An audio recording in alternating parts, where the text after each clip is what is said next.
So afterwards, these same unions were the ones that negotiated with President Tinubu that part of the terms to be able to remove subsidy was to make the refineries work.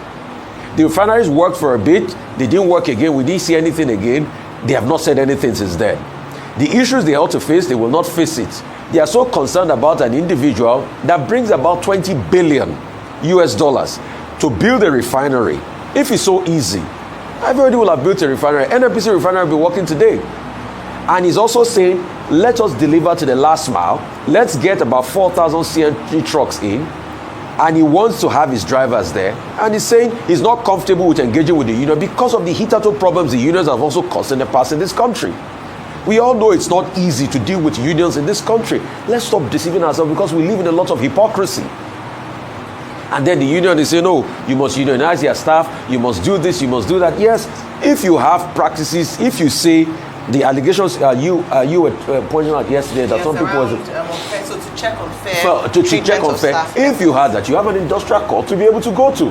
That's why you have a national industrial court. But this attempt to force, to now blackmail all of us with a strike, it's a very funny one. Just like the TUC giving ultimatum on a law that had been signed into law.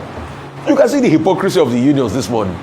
When we're all talking about the tax bill and we're making the arguments, TUC didn't take out time to be able to read through the tax bill and see that, oh, there's a 5% surcharge here.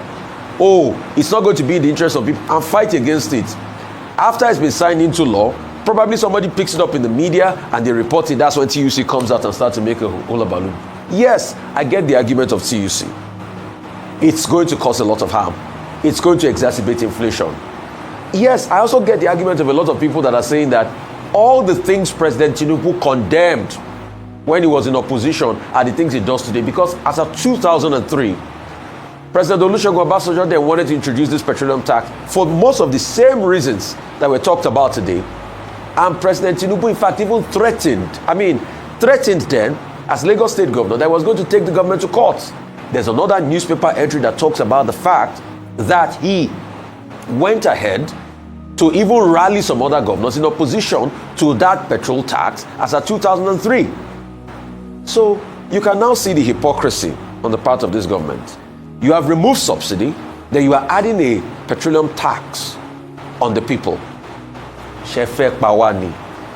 Do you want to kill us? That's the translation of yes. that.